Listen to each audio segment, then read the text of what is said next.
Hi there, and thank you for joining me for this complimentary quick 4-step video on how to significantly reduce the risk and improve the compliance for your business. Now, you might be here because a regulator has found some discrepancies in your business process.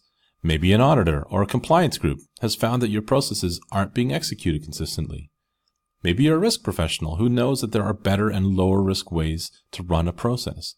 Or maybe you're just here because your company has gone through some amazing growth and you don't have any processes documented that you need in order to enable that growth. Whatever the reason, I can assure you that by following this simple 4-step approach, you're going to achieve a more consistent process, an improved level of control on your process, and as a result, lower risk for your company, which will make your auditors and regulators and employees all very happy. I'm Alexander Kerman. I've been helping companies manage and improve their business processes for many years now. Over that time, I've learned that exceptional risk management and compliance starts and ends with exceptional process management. Now, I've tried and I've seen many approaches, but what I've learned is that in order to do this well, it all boils down to these 4 simple steps. So after you watch this free video, you're going to discover a powerful approach that will enable you to assess your current business processes and identify the risk and control gaps and improvement ideas.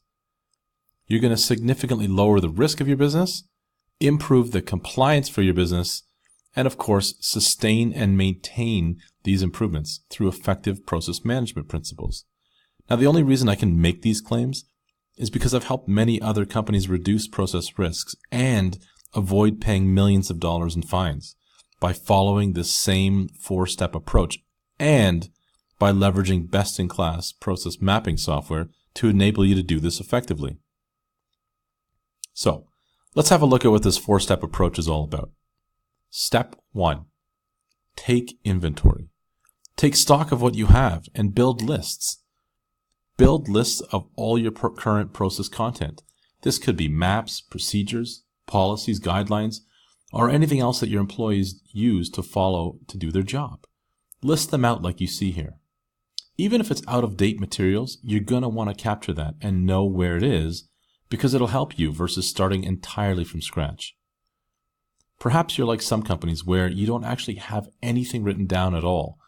You may not have any processes or procedures, but that's still important to know. You're also going to want to capture an inventory of your current risks and controls that you might find that are already in place in some given in the process that you're looking at. Make a list of these risks and controls, just like you see here. Step 2. Capture the process content. How should you do that? Well, there's 2 main methods: in-person workshops and virtual workshops. So regardless of what you choose, just make sure you hold a workshop of some kind.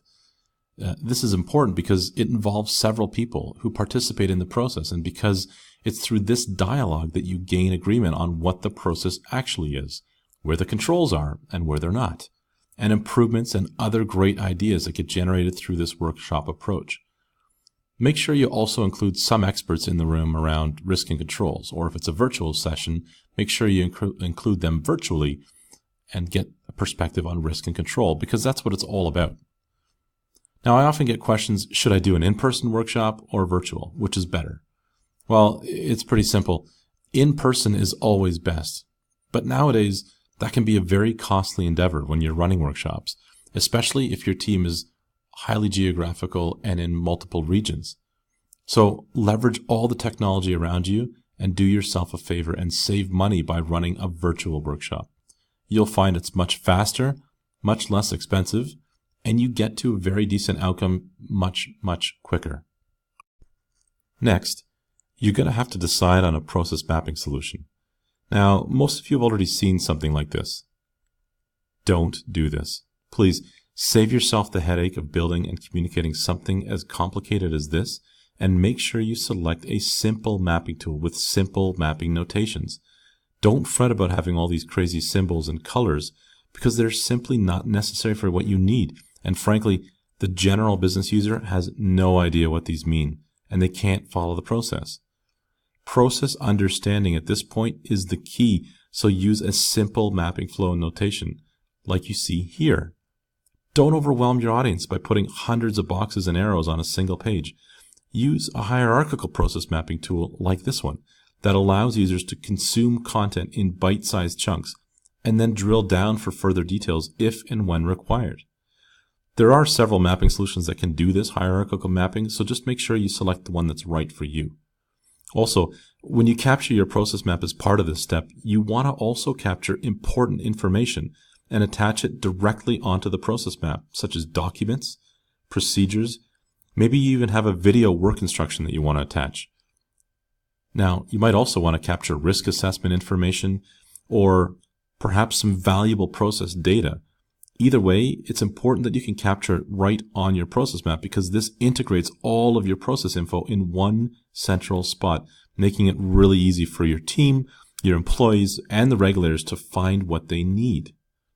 Again, there are some good solutions out there that can really help you in this area, so make sure you choose one that is right for you.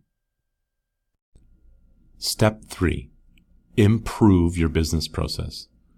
Once your process content is captured, and you've held some workshops gaining input from many people in the process, you'll inevitably have lots of improvement ideas.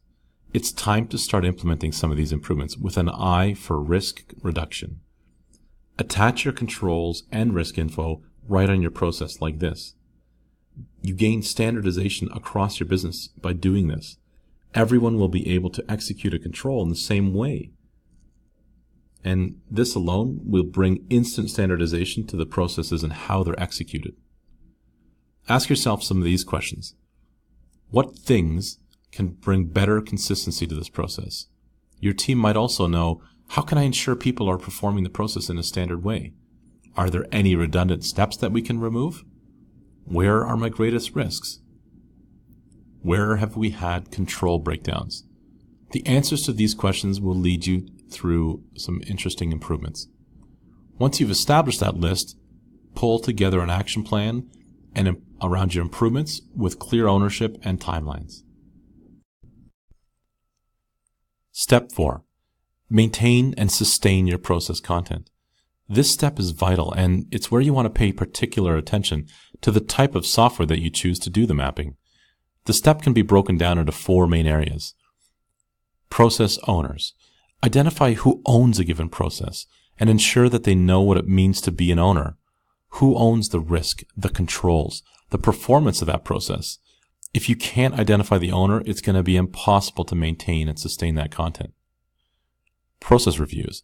You want to ensure that process owners and the authorizers that are reviewing this valuable content that you've just created are doing it at a frequency that makes sense.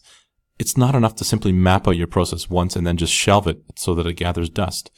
Risks are managed by actively managing and monitoring processes that are being executed properly. So find yourself a mapping solution that automates these annual reviews or quarterly reviews and reduce the level of administration and optimize the sustainment of your process content. Managing changes. You'll need to efficiently manage future changes to your process because processes just aren't static. They're changing regularly, and if you foster continuous improvement, they're changing even more frequently. So some applications have built-in workflows that manage this. So have a look around and see what suits. But whatever you do, don't look at having offline Excel files to manage your changes. You'll need to decide on how to handle these changes moving forward, but try to find a way to make it as efficient as possible. Finally, version control. You need to ensure proper version control. Again, don't manage version control in offline Excel files or even SharePoint. You got to do yourself a favor and get a mapping solution that has a robust version control built right into it, because you're going to need this to satisfy the regulators when they come knocking. So that's it. This is the simple 4-step approach to reducing the risk of your business processes and ensuring happy employees, happy management, happy regulators, if there is even such a thing. Assuming you do all these steps, you're going to find that the level of risk in your business is going to go down. The level of engagement of your employees and your compliance is going to go up. Now, if you like this complimentary video, maybe you'll like this even more. You might still be wondering how to reduce risk in your business process, or you might think you need some help in figuring out how to approach your given compliance situation. Maybe you're wondering which type of mapping software will be good for my company. Or maybe a regulator has just come in and found some opportunities for you, and you just don't have the time to fix it all yourself. If I just describe something you're dealing with, then just click the button below or copy and paste the link that's in the video into your browser to schedule a quick 30-minute call with me. Trust me, I'm not trying to sell you anything. I'm just seeing if I can help you. So I look forward to speaking with you, but for now, I wish you much success in all your process endeavors.